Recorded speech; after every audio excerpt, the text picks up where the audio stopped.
دنیا میں بزنسز چیزوں کو سیل کرتے ہیں, پروڈکٹس ہوتی ہیں, ٹینجیبل پروڈکٹس ہوتی ہیں, تو وہ اپنے ایڈز میں کبھی بھی انہیں اتنا احساس ہوتا ہے کہ اگر لوگ اسے ایکسیپٹ کریں گے, ہم انسانوں کے لیے کئی مرتبہ میسج کا ایکسیپٹ کیا جانا اتنا اہم ہو جاتا ہے. آپ کے خیال میں امیتابھ جو میگی کے اشتہار میں آتے تھے تو امیتابھ بچن میگی نوڈلز کھاتے ہیں؟ When you address people at large, تو پھر آپ کو یا کیا گرین ٹی ہمارے تمام دکھوں اور مسائل اور ویٹ مینجمنٹ کا اکسیر جو ہے نسخہ ہے کہ اگر وہ کر لیا. ہم انسان ایسے سوچتے ہیں, ایسا ہوتا نہیں ہے. 2-3 سال پہلے ہم کچھ پرانے کلاس فیلوز مل کے, یا شاید اس سے بھی پرانی بات ہو, فوڈ اسٹریٹ کھانا کھانے گئے تو ہمارے کلاس فیلو نے تیل میں نچڑے ہوئے نان کھانے کے بعد جب کولڈ ڈرنکس آئیں تو کہا کہ آپ کے پاس ڈائٹ کوک نہیں ہے. یہ تو بہت ٹھیک ہے کہ ان کی بہت عزت افزائی کی گئی, لیکن it also shows the way we think. ہمیں لگتا ہے کہ ہم جہاں چاہیں گڑبڑے کر سکتے ہیں اور جہاں چاہیں پھر چیزوں, نہیں ایسا کچھ بھی. ہمارے جسم میں فیٹ کون سا موم کی طرح پڑی ہوئی ہے کہ اگر اسے ہیٹ اپ کیا جائے, اب کا نہیں پتا مجھے پریزنٹلی کیا ایسا ہے یا نہیں, پہلے تو ایسی بیلٹس بکا کرتی تھی جن کے اندر ہیٹنگ ایلیمنٹس تھے, پسینوں پسین ہوئے ہوں سن. میں نے کئی مرتبہ ریس کورس میں لوگوں گرمیوں میں گرم کپڑے پہن کے جاگنگ, کیونکہ ان کا خیال ہے کہ پسینہ زیادہ آئے گا تو فیٹ برن ہوگا. How is that possible? ہمارے پورز کے بند ہونے اور کھلنے کا ایک میکنزم ہے, اور وہ بڑا اچھا اللہ تعالیٰ نے ڈیفائن کیا اس کو. دیر از نو شارٹ کٹ. کیا ہم آج اس بات پر کوئی کر سکتے ہیں, ایگریمنٹ اسٹرائک کر سکتے ہیں کہ there is no shortcut in what we are doing, be it weight management اور بی اٹ ریہیبلیٹیشن, کیونکہ ابھی ہم نے ریہیبلیٹیشن پر بات سٹارٹ کر دینی. جی, ہمارے جسم میں بھی not all fat composition is bad. یہ جو وسرل فیٹ ہے, جو وسرا کے ارد گرد یا وہاں پر ہوتا ہے, ایک particular amount of percentage of fat is vital for us to survive.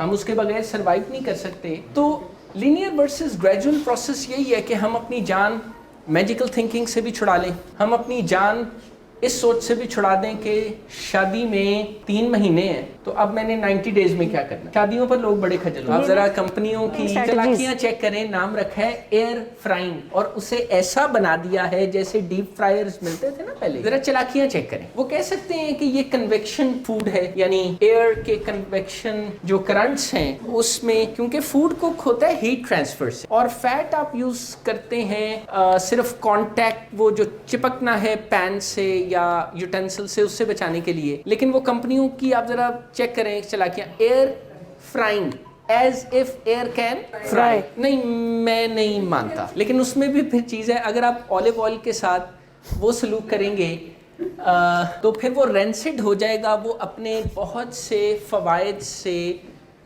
محروم ہو جائیں گے آپ. اس میں پھر کچھ احتیاطیں بھی کرنی ہوتی ہیں, جس کے وجہ سے وہ جو ہم بھونتے ہیں یا ہائی ٹیمپریچر یا over and over again use کرتے ہیں, تو اس میں کچھ احتیاطیں ہیں, وہ انشاءاللہ نیکسٹ ٹائم کریں گے. لیکن since these are medical facts, research facts, تو یہ ٹھیک. دیکھیے ایک بات یاد رکھیں, جس فیکٹ کے پیچھے ریسرچ کی طاقت ہوتی ہے وہی سچ ہو. میری فیلنگ اس بارے میں کیا ہے یہ بہرحال سیکنڈری, میری پرسیپشن کیا ہے وہ بھی سیکنڈری ہے. کہ ایڈکشن ٹریٹمنٹ میں ایبسٹیننس اور ڈی ٹاکس کے بعد کسی انسان کے چہرے کی پریزنٹیشن بدل رہی ہوتی ہے, رنگ گورا ہونا شروع ہو جاتا, اور چہرے پہ جو وحشت تھی پہلے وہ رونق آنا شروع ہو جاتی. لگنا کچھ اور ہوتا ہے اور ایکچولی کچھ اور ہو رہا ہوتا ہے, یعنی صحت بہتر ہو رہی ہوتی ہے لیکن دل اور دماغ کی دنیا ویران ہو رہی ہوتی ہے.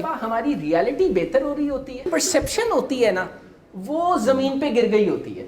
اچھا, ایسا ایبسٹیننس کے بعد بھی ہوتا ہے, یعنی ڈرگ ایڈکشن ہے, ڈرگز کا طوفان مچا ہوا ہے, تو علاج سٹارٹ ہوا ہے تو پیشنٹ کی میڈیکل ہیلتھ امپروو ہو رہی ہوتی ہے, پر اس بیچارے سے پوچھیں یا اس کا چہرہ دیکھیں یا اس کے دل کا حال پوچھیں تو وہ تو کئی دفعہ بڑا ڈپریس ہوتا ہے یا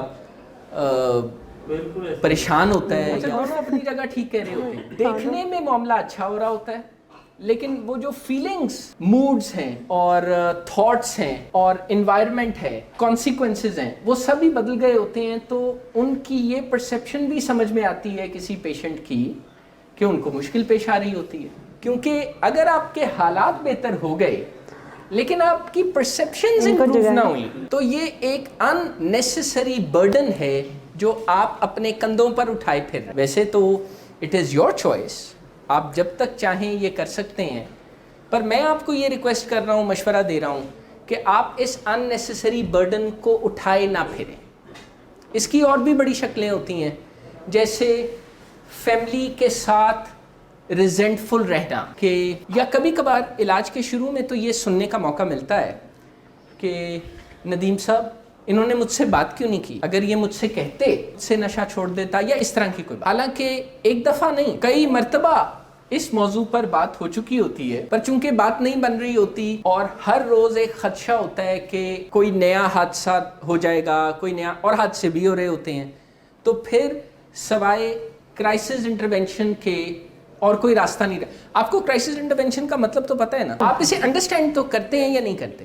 دیکھیں، انٹرونشن کا تو مطلب ہے نا مداخلت برائے اصلاح، یعنی آپ کسی پیارے کی زندگی میں دخل دے رہے ہیں اور آپ کا مقصد ہے اصلاح ہو جائے.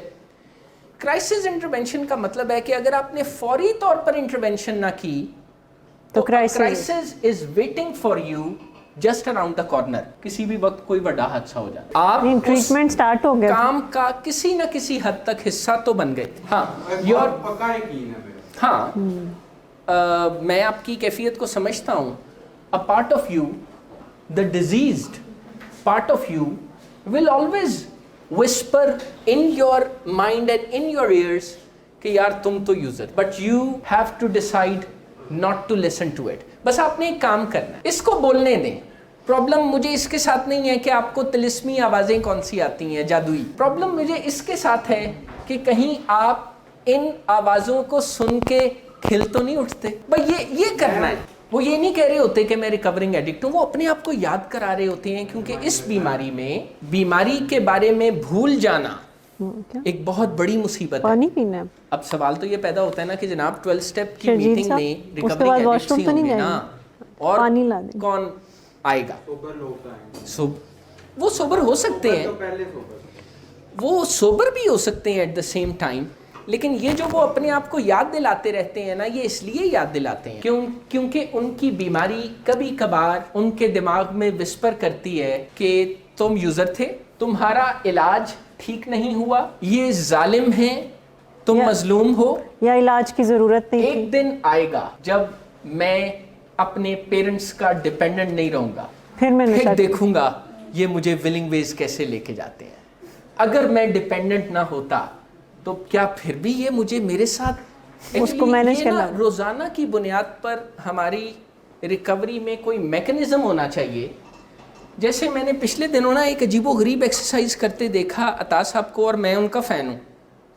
عطا صاحب، یہ جو آپ لوگ ایک دوسرے کے ساتھ انٹرونشن ڈیٹا پڑھ رہے ہوتے ہیں نا، یہ بڑی شاندار فارم ہے یہی کام کرنے کی جو میں ابھی آپ سے کہہ رہا ہوں.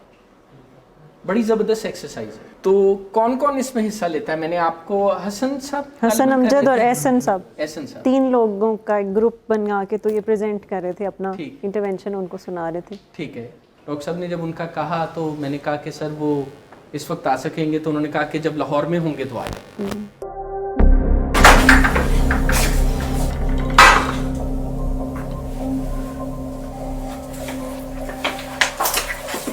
آج پھر بھی کرایا، نہیں تو ان بچوں کا ہی خیال کر لو. بند کرو تم اپنی بکواس. لیکن تم اپنی گھٹیار کو تو سے باز مت آنا. تم ہو ہی گھٹیا انسان. تم ہوتی کون ہو مجھے روکنے والی؟ تمہارے باپ کے بال کی پیتا ہوں کیا؟ شراب نوشی کی وجہ کردار کی خرابی نہیں، موڈ کی خرابی ہے. شراب نوشی کبھی بھی نشے کی بیماری میں بدل سکتی ہے. نشے کی بیماری ہر سٹیج پر قابل علاج ہے.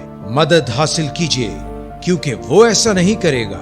ولنگ ویز سے مدد حاصل کیجیے، کہیں سے بھی مدد حاصل کیجیے، لیکن فوری مدد حاصل کیجیے. جس معجزے کے انتظار میں آپ نے بہت دیر کر دی، اب وہ دستک دے رہا ہے.